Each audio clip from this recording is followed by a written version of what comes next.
Son actividades organizadas dende o Departamento de Normalización Lingüística a través do programa Apego. É unha novidade que se fai en colaboración coa Piscina Municipal de Muros. Entón, son actividades acuáticas para bebés de 12 a 36 meses que van a ter lugar durante os meses de novembro e decembro e para as que se pode inscribir a partir do día 22 deste mes de outubro.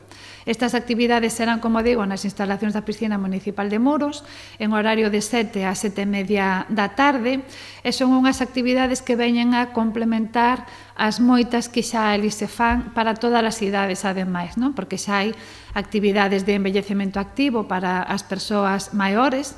En esta ocasión, esas son organizadas dentro do Departamento de Servicios Sociais e que se engaden tamén os cursos que hai, tanto de mollado como de seco, nestas instalacións da Piscina Municipal. A alcaldesa animou as familias a participar nesta actividade. Quería aproveitar para animar as familias que teñan nenos e nenas con estas idades tan pequeniñas, de 12 a 36 meses, a que se apunten a estas actividades e de paso aproveitar tamén para convidar a toda a cidadanía a que visite e faga uso das estupendas instalacións que temos na piscina municipal, tanto nos vasos, no grande e no pequeniño, como no gimnasio e que fagan uso, que se informen, que fagan uso dos cursos que temos tanto de seco como de mollado na piscina. As inscricións para o curso, que será totalmente gratuito, poderán realizarse a partir do próximo 22 de outubro no Servizo de Normalización Lingüística, no teléfono 981 76 22 94 ou a través da sede electrónica do propio Concello.